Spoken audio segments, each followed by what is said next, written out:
Po. Kasi sa aming mga iglesia ni Cristo na ho. Meron hula sa awit 80-17. Oo. Basahin natin. Ayun lang.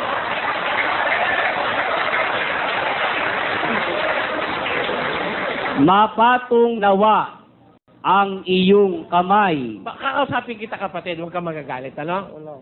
Ito panalangin ni David. Mapatong nawa ang iyong mga kamay. Nakapatong na, hindi pa. Hindi pa ho. Hindi pa. Kaya salamat sa sagot mo. Ulitin natin, ha? Mapatong nawa ang iyong kamay sa tao na iyong kinakanan, Sa anak. sa anak ng tao na iyong pinalakas sa iyong sarili. Hindi si Kristo ito. Kasi si Kristo, bago pumanik sa langit, pinatungan na ng kamay.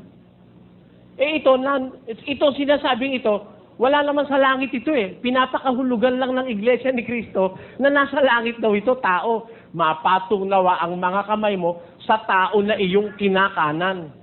Iba yung tao na kinakanan kaysa sa nakaupo sa kanan. Iba yun. Very far ang kahulugan. Yung kinakanan, ang ibig sabihin sa Biblia, yung anak ng tao, ikaw pinalakas mo sa iyong sarili. Kasi alam nyo, pag ginawa kitang kanan, ibig sabihin pinagkakatiwalaan kita.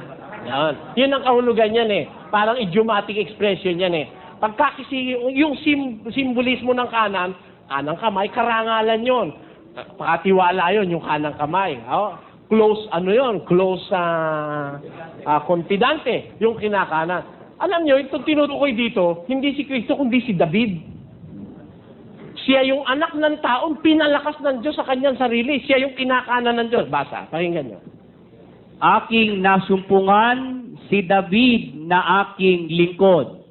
Aking pinahiran siya ng aking banal na langis na siyang itatatag ng aking kamay. Okay, mo. Siya yung pinatungan ng Diyos ng kamay. Siya ang pinahiran ng langis, si David.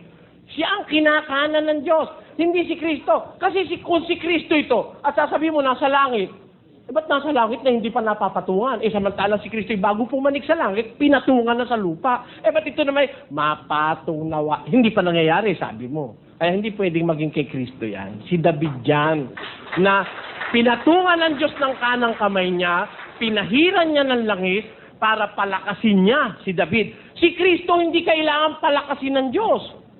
Bakit? Malakas si Kristo. Hindi pwedeng palakasin si Kristo. Si David ang kailangan ng pagpapalakas ng Diyos.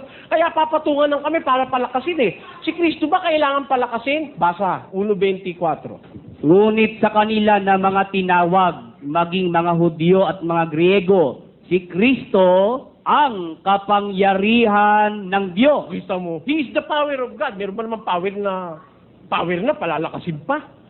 O baka mag-overpower naman yun, Si Kristo, He is the power of God. Siya ang kapangyarihan ng Diyos. Kaya, yung papatungan ng Diyos para lumakas isang taong mahina. At yun po'y si David na pinalakas ng Diyos. At hindi si Kristo na kapangyarihan ng Diyos. Kapangyarihan po ng Diyos si Kristo.